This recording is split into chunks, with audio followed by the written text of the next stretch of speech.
We couldn't have this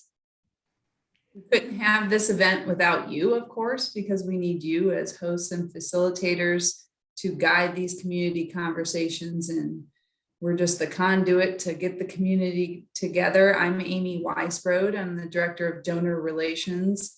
I also sit as a program officer at the Start Community Foundation. My name is Natalie Meek. I'm a marketing specialist at Start Community Foundation. And I am Flo Giannani, and I am the Project Blueprint Director at United Way of Greater Stark County. And we'll get started if we want to flip to the next slide. And I did just welcome you, so check that off the list. What is Think Big? This is our third annual event to, like I said, be the conduit for community conversations. We want you to get together. We think you have the answers and or those that you'll invite.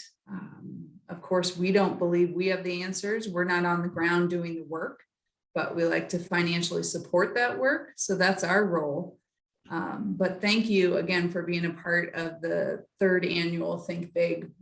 It's a nationwide effort to get people together in a concentrated effort to find solutions to real problems in your community and in our community.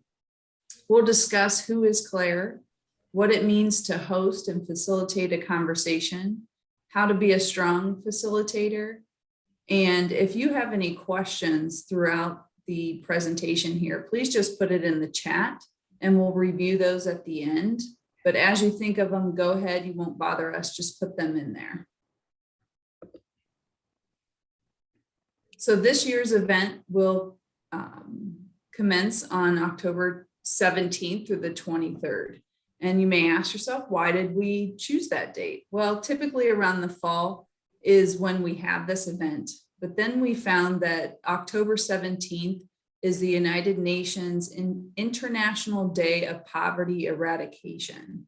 So it kind of went along with our theme this year, and we thought it would be a good kickstart to the event. This year, you'll notice the conversations we're asking for you to host is an entire week.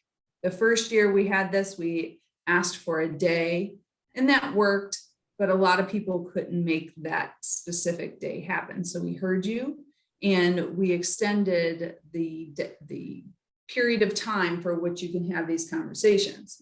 So we asked you to do that specifically during this week so we can then gather data. If you have to go outside of the week, it's not a problem. Kind of what I said before, what is Think Big? We are just the conduit, hoping that you can be the facilitator to give everybody a voice. Before, in a past role, you know, when evaluating systems and programs, it's often smart to survey those that receive them.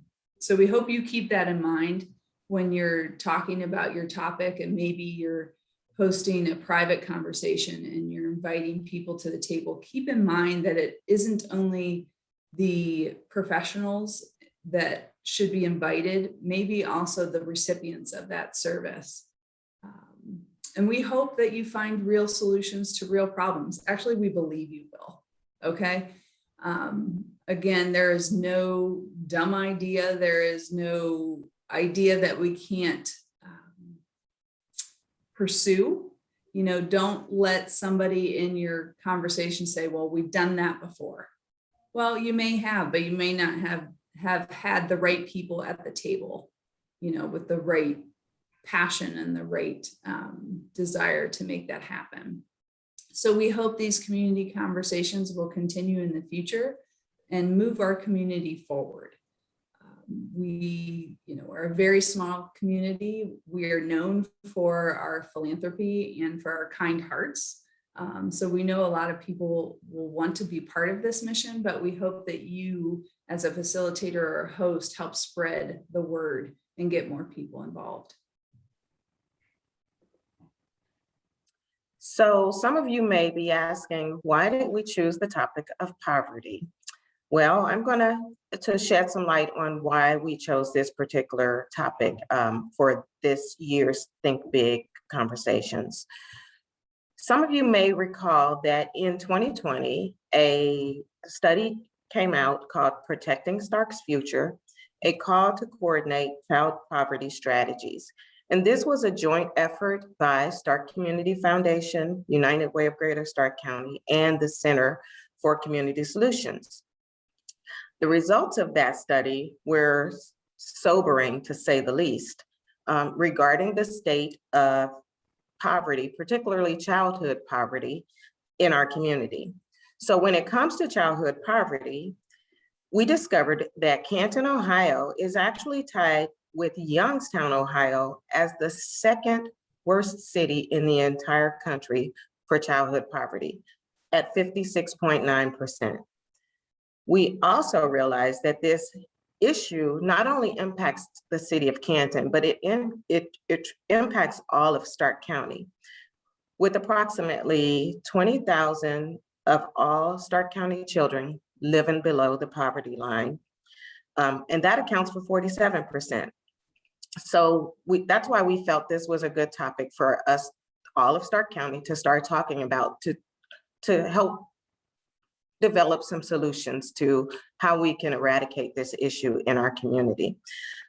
These children live in families that have limited incomes, decreased access to resources, and who likely live in struggling neighborhoods. Poverty is connected to practically every negative experience faced by residents in Stark County.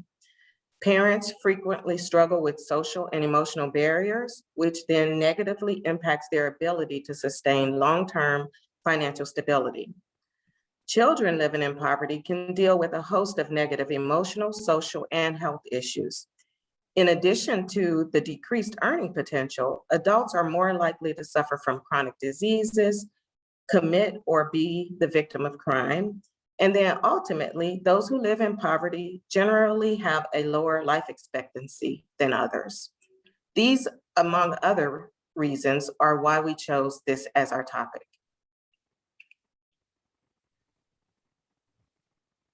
Next slide.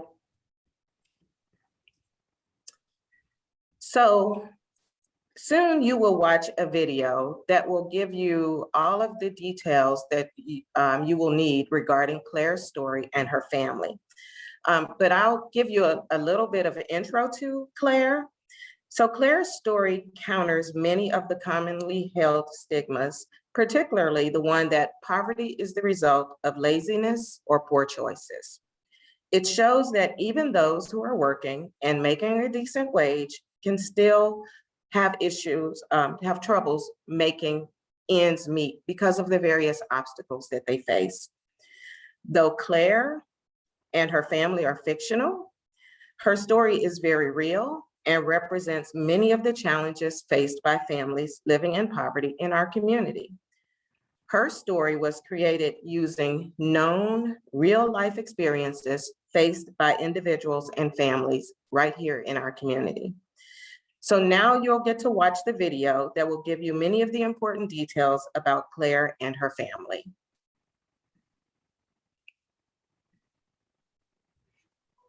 Stark Community Foundation and United Way of Greater Stark County are so excited to hold the week-long Think Big 2021 event during the week of October 17th through the 23rd.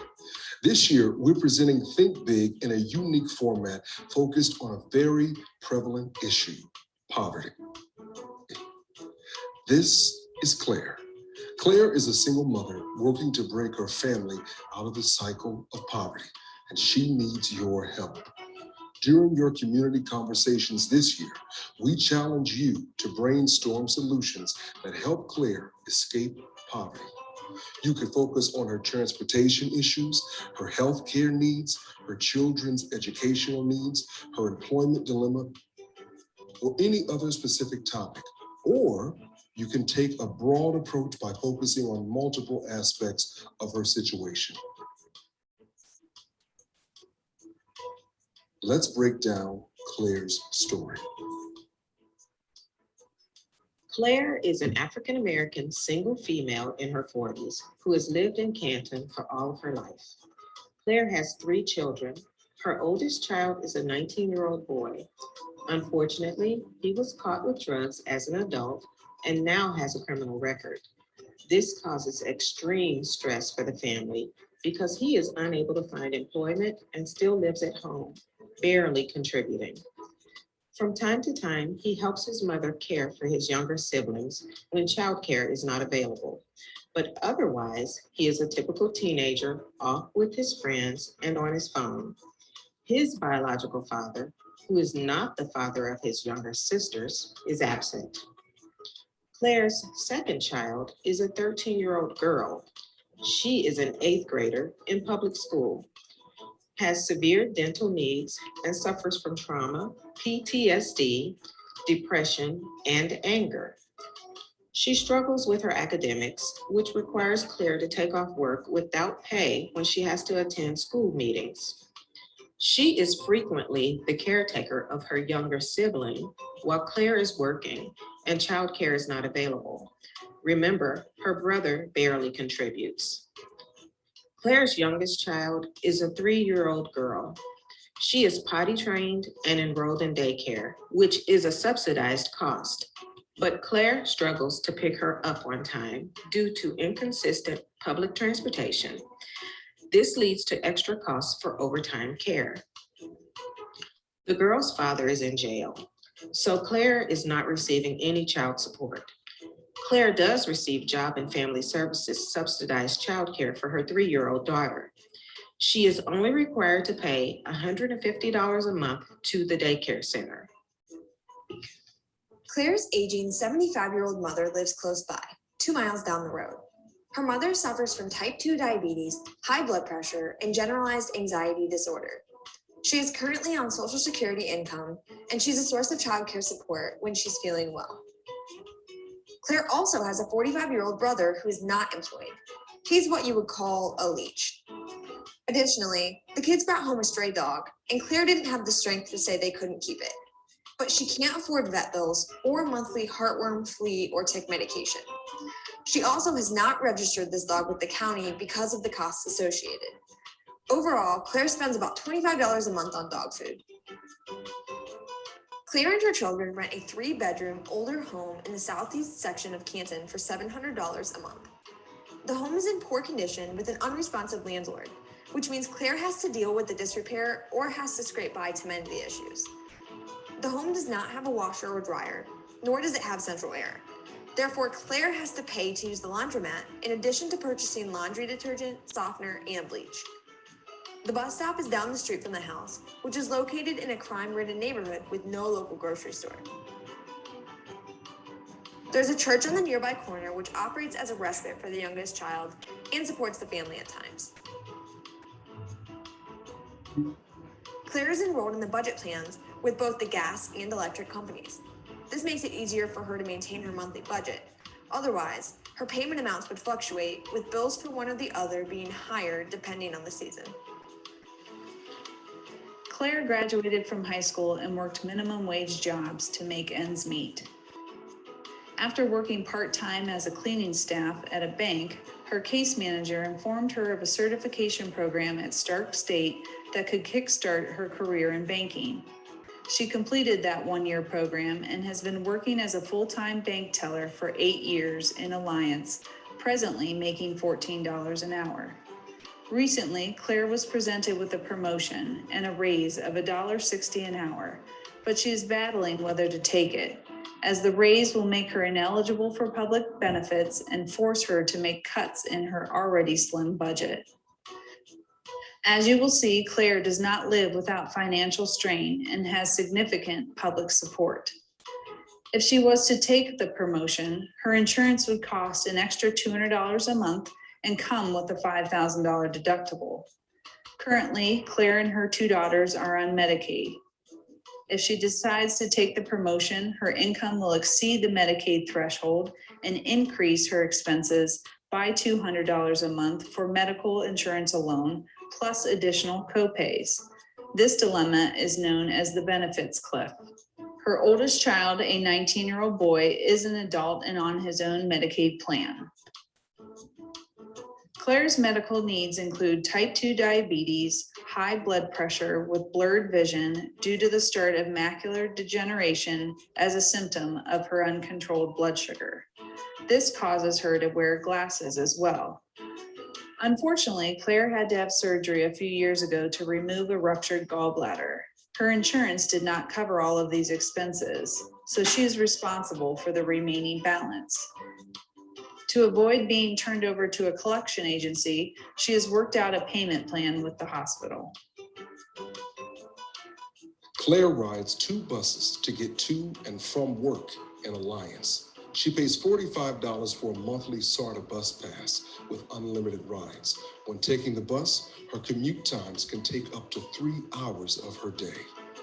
She frequently has to pay others for rides to and from work if she misses the bus or the route schedules are not convenient either for work or personal commitments.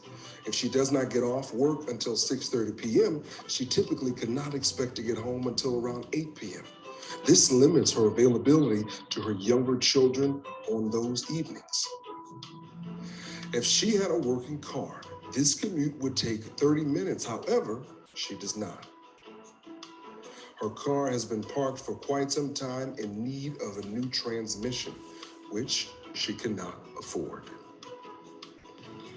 Claire was physically abused by her previous boyfriend, the father of her daughters, for years. He is currently in jail on another offense for 1 more year. Her children witnessed this traumatic violence, and the eldest tried to retaliate. Being a victim and witness to domestic violence has led to many mental issues in the family, such as PTSD, trauma, depression, and anxiety. The children are not performing to their fullest capacity, seek emotional love from unstable friends, self-medicate with drugs, and isolate in depression. Now that you know about Claire's real-life story and the challenges she faces, it's time to join a community conversation, think big, and brainstorm ways to help Claire and her family escape the cycle of poverty.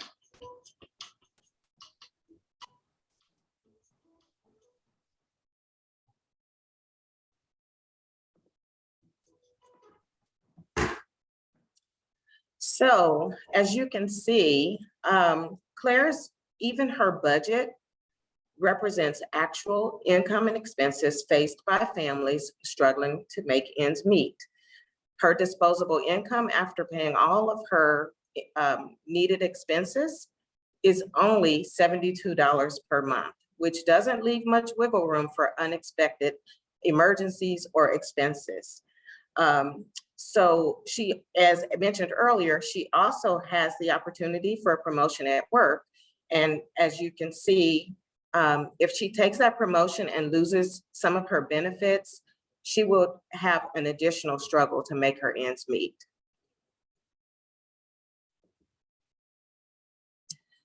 So we've identified this list of topics that you can choose to focus your conversation on as it relates to poverty. So we have basic needs, which includes food, clothing, and shelter. We have childcare expenses or childcare considerations, education and training, employment, income and benefits, healthcare, mental health, transportation, or you can choose to just talk about poverty in general, just a discussion of all of the overlapping issues that one faces when dealing with poverty.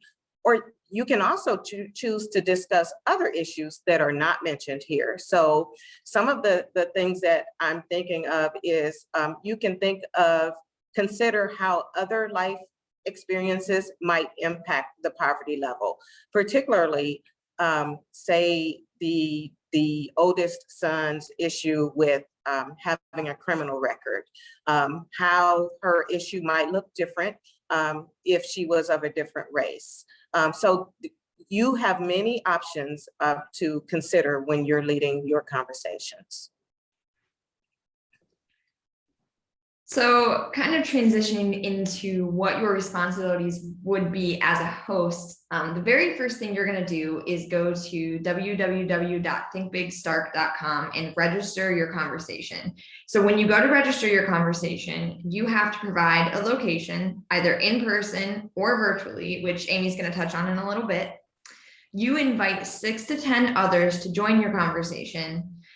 So whether your conversation is public or private, which again, Amy's going to hit on in a second here, you still are responsible for grabbing those people and bringing them in. The difference is going to be whether you're solely responsible for inviting those 6 to 10 people or whether we're going to broadcast it publicly. But still, you're going to gather those people and decide whether you're going to meet in person or virtually.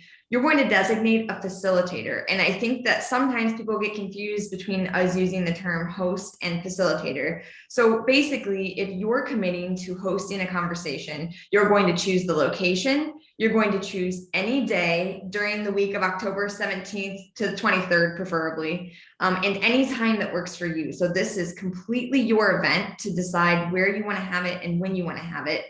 And then if you choose to also be the facilitator, that means that you are leading the discussion. If you are simply the organizer, you're just gathering people in one place and you would like somebody else to facilitate and lead the conversation, it's on you to find someone who can facilitate if that's not going to be you. So basically, as the host, you are responsible for gathering all this information about people who want to register for your conversation. Regardless of whether you are hosting a private or a public conversation, we ask that you gather your participants' name, phone number, and email. So we kind of have some contact information so that we're able to share things with them later on.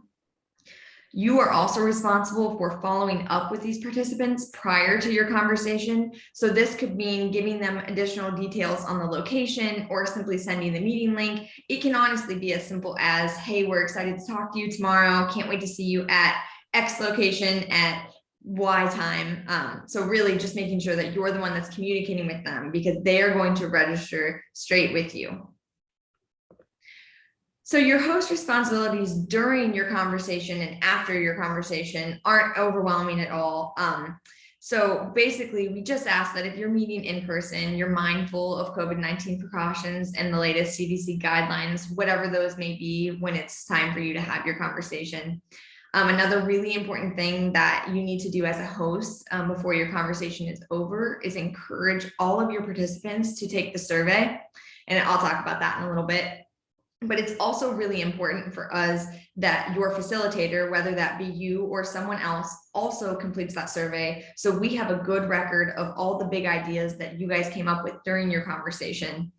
And then again, we'd like you to share those emails of your participants with us so that we are able to share the results of Think Big and all the big ideas put together at the end of the week-long event.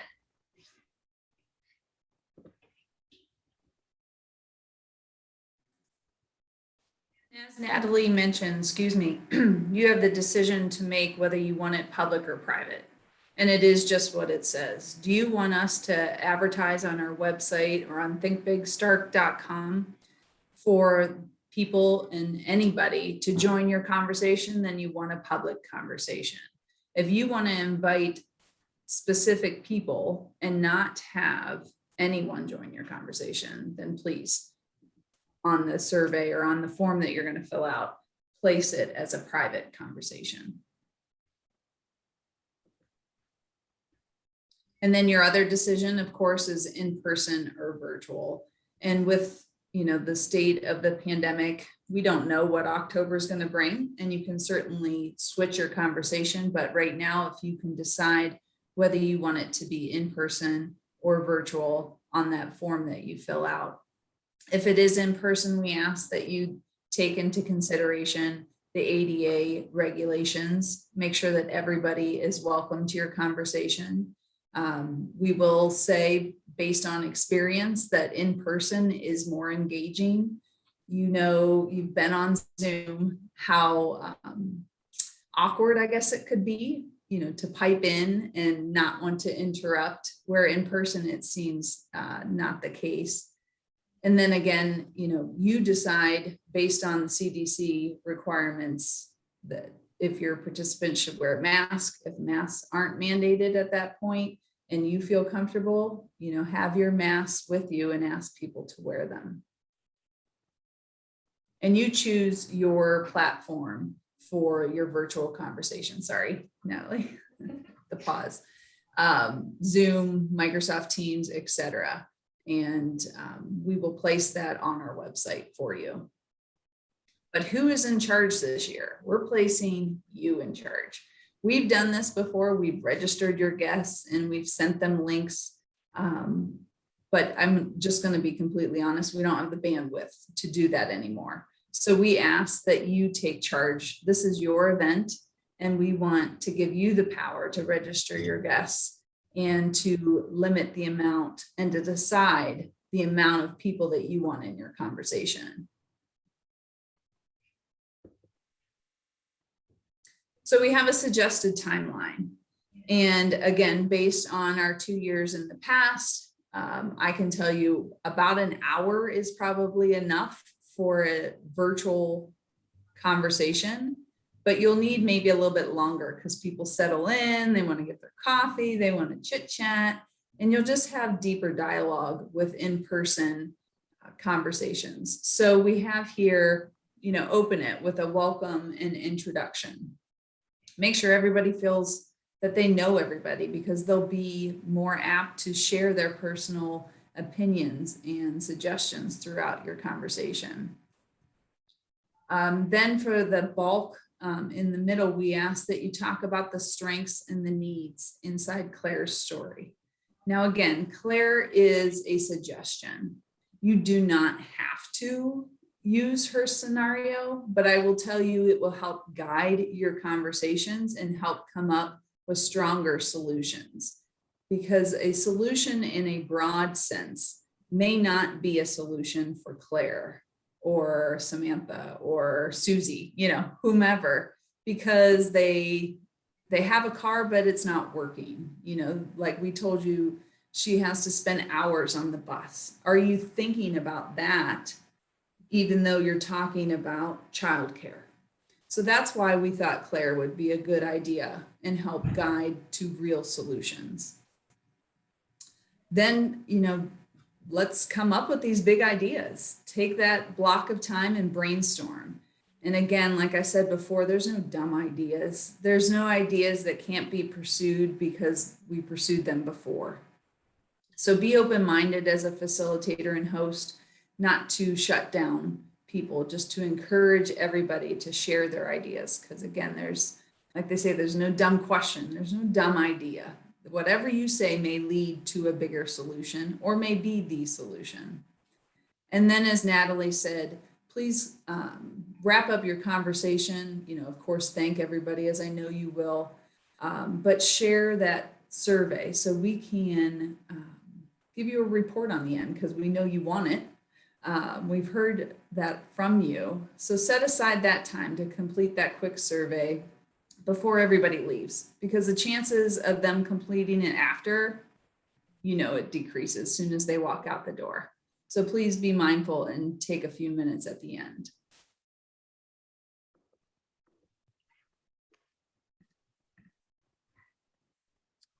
So first of all, when it comes to rules for engagement, the first thing I want to say is to just remember the main goal for these conversations is to create real solutions to real problems.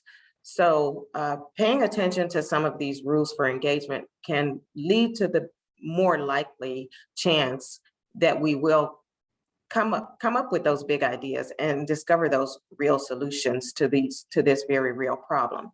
So some of these are just common sense. They make sense. Be good listeners. Yes, we want people to share and people to talk. But as with many conversations, sometimes you get people who have a lot to say and can tend to dominate the conversation. So we need to be mindful in these conversations to share the mic, so to speak, and give the opportunity for balanced sharing so that everybody has an opportunity to share and contribute to some of the big ideas that hopefully your conversations will come up with. Very important to stay on topic, and again, to keep the goal in mind, and that is to develop solutions. Yes, it's easy to get sidetracked and to get off topic, and especially with this topic of poverty, people have different ideas of why, what led to it, and what can change it. But we need to remember that we are looking for solutions. We are not just here to discuss the topic and beat it in the ground. We really want to move forward and move the needle on this topic. So just keep that in mind as you are leading your conversations. We encourage you to take notes, not only the facilitator, but we encourage the participants to also take notes as well, because it will be good to be able to go back and look at those, and it might spark even bigger ideas down the road. Again, encourage participation from everyone. We want to give everybody the chance to have their voices heard. You only have about an hour for this conversation, so you need to keep that in mind, and just be tactful in keeping the conversation moving when someone is dominating and needing to move the conversation forward and allow somebody else to speak. We just have to kind of be brave and be tactful in how we do that. Like Amy said, there's no ideas that are dumb or too small, so we don't want to judge people when they present their ideas or their thoughts. This should be a place of grace and compassion and even empathy. One of the topics that we recommend that you avoid at all costs, just because it can be so polarizing and it can get people stuck and off of the common goal, is politics. So we all, most of us have our own political views, and that's okay, but this conversation is not the time to discuss those. And again, you want to be an advocate. We want to be an advocate for everybody in our community, particularly those who are dealing with this issue of poverty. And also remember that there might be someone in your conversation who is dealing with this issue as well. So in a sense, you need to be an advocate for the people participating in your conversation. So if you haven't heard us say it 5 times, you'll hear me say it 5 more, but the survey is so important at the end of this event, really because it's the way that we are able to kind of gather all of these ideas together, not only present them to the people that participated, but present them to the rest of the community as kind of a takeaway from this week-long event and all of these great conversations. So at the end, we really ask that you and your participants really complete this conversation or this survey at the end of your conversation. And it's not long. I mean, truly, it is a 5-minute commitment just to write down your ideas and to really brain dump everything you talked about onto this survey and all of your ideas, just so we have them. You'll see this PDF kind of come up, but this is our poverty placemat is what we call it. And we'll have that linked for you so that if you want to print these out for your participants or send them out to your participants, basically it's like a big giant notepad where you can write down your ideas. And there's a QR code at the bottom corner of this poverty placemat that you can scan and go right to the survey. The survey link is super easy. That will send to you, so you'll have it in a million different communications in a million different ways. So we just ask that you share that and really make a point to take it and encourage your guests to take it as well.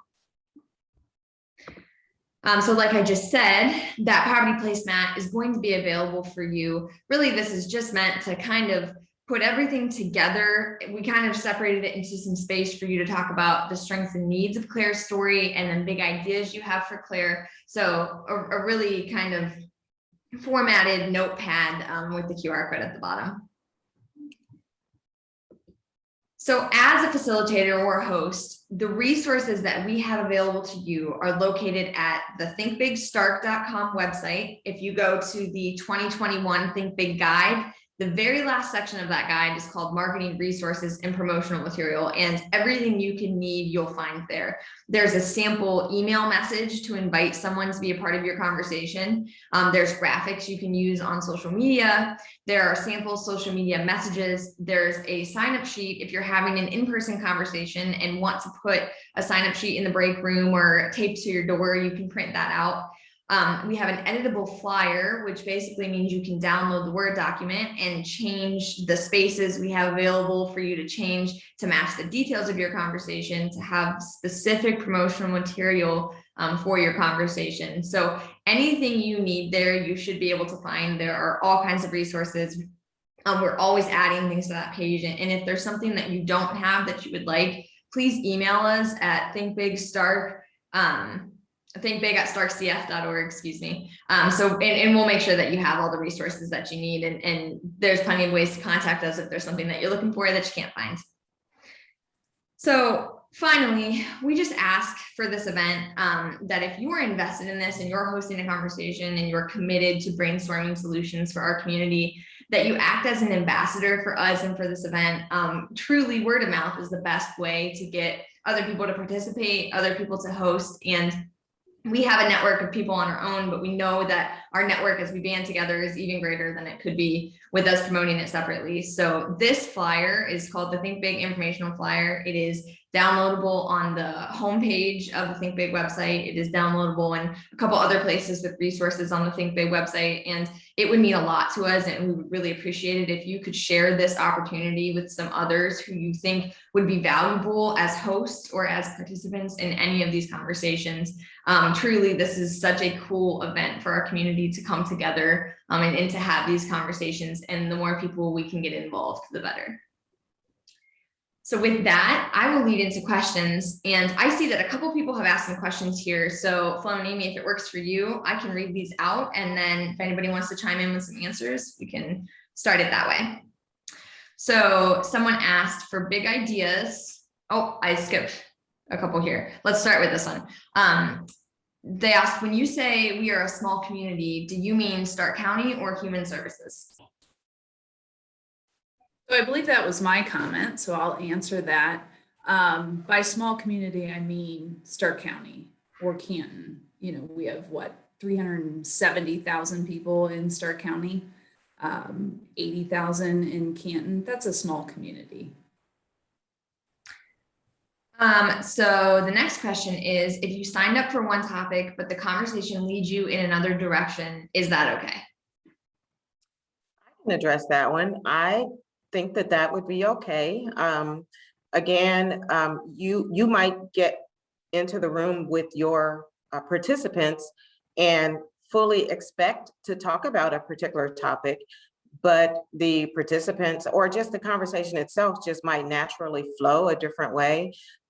There are many ways, there are many avenues to come to solutions with this topic. So I think it would be fine if you start with one topic and end on a different one. That wouldn't be a problem at all. All right, our next question is, for big ideas, are we looking for solutions that already exist? And because we're bouncing back and forth, I guess I'll take this one. I would say, you know, we're looking for solutions that will solve an issue. If you know this big idea already exists, do you want to then question how can it change? Like, is it working now?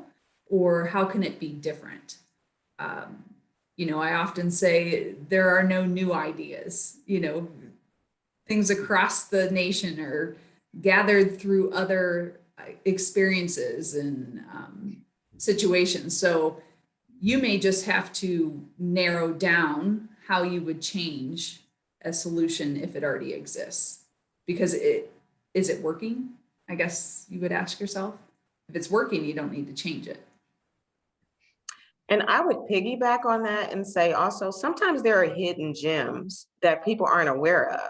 So if during your conversation, some of those hidden gems are highlighted, then certainly, you know, add that to your big idea, because it it does no good to have a resource if people don't know about it or know particularly specifically what that resource can offer. Our next question is, can we do more than one a day if we have too many people, or can we do more than one day if we have too many people interested in signing up? And I can take this one. You absolutely can. As many conversations as you'd like to host or participate in, we encourage you to be involved in as many as possible. I will pass the next one on to you though. Is there an age limit? Would we be able to offer one day for high school students to participate?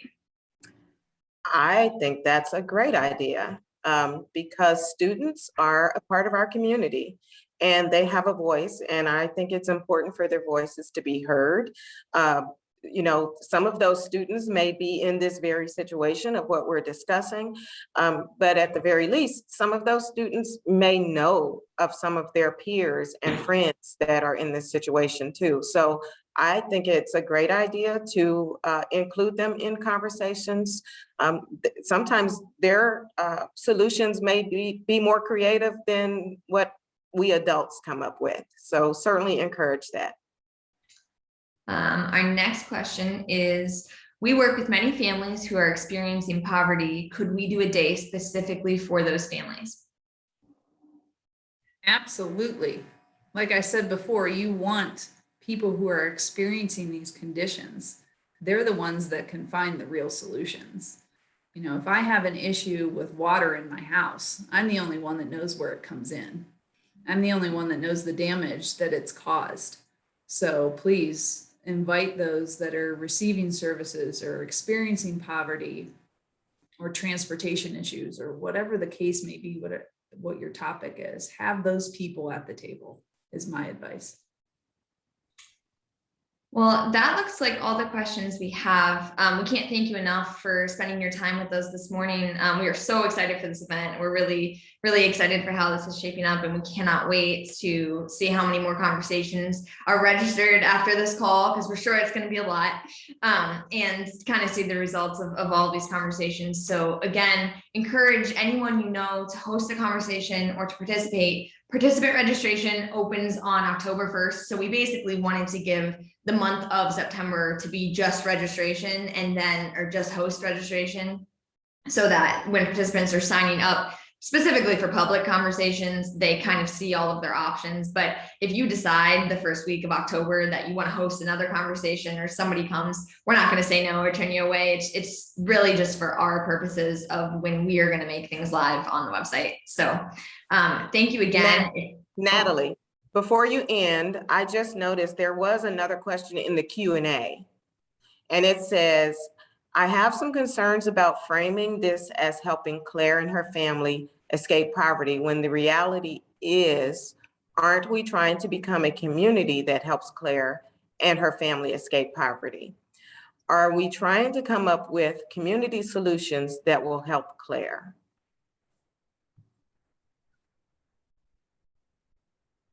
Do you want to take that, Flo? So here's my thinking. I think the last part of that question is, are we trying to come up with community solutions that will help Claire? I think that's exactly what we're trying to do.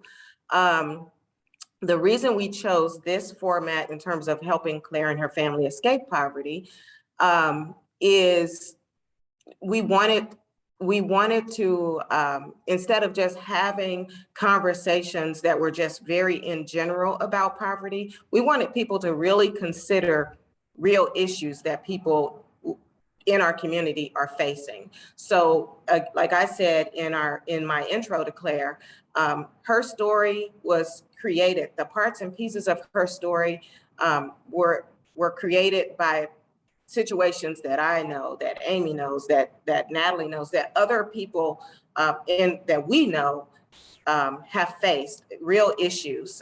So to have the community talking about those issues and helping to come up with solutions, we thought was a good format, different than what we have done in the past with the Think Big conversations. So yes, to answer your question, it is definitely, the goal is to come up with community solutions to help Claire. We know, hopefully we will have representation from the various systems within our community. And then that people will be having conversations about how specific systems need to make changes or be mindful about how to better meet the needs of people living in this particular situation. Anybody else want to chime in on that? Yeah, I'll just say, we're trying to switch it up this year to be more real. How are you going to talk about transportation in a world where you don't know the details behind it? How are you going to talk about childcare if you don't have a specific family maybe to solve an issue for? Now, if you don't like Claire and you don't like her family and you don't want to put, her in the forefront, that's fine. Just talk in general. We don't want to ever try and absolutely guide your conversation. We just thought it might help based on our past events for you to have a real life simulated family to talk about. I will also add what I think we didn't cover in this presentation is that your ideas, I don't only want them to go in the survey, or we don't only want them to go in the survey. We want you to take action. If you have a solution that you can think of when you're looking at Claire's route, say for SARTA in the transportation, and I hate to put them on the spot, but if you have a solution for transportation, contact, those organizations inside that space and talk to them. Don't rely on our survey to be the final big idea dump. Please take action. Yeah, absolutely. All right, I don't see any others unless one of you sees something that I maybe passed over. All right. Well, thank you again. This webinar will be posted as a replay on the website. So if you want to reference this again, it will be available to you. All right. Thank you. Thank you, everybody. Have a good day.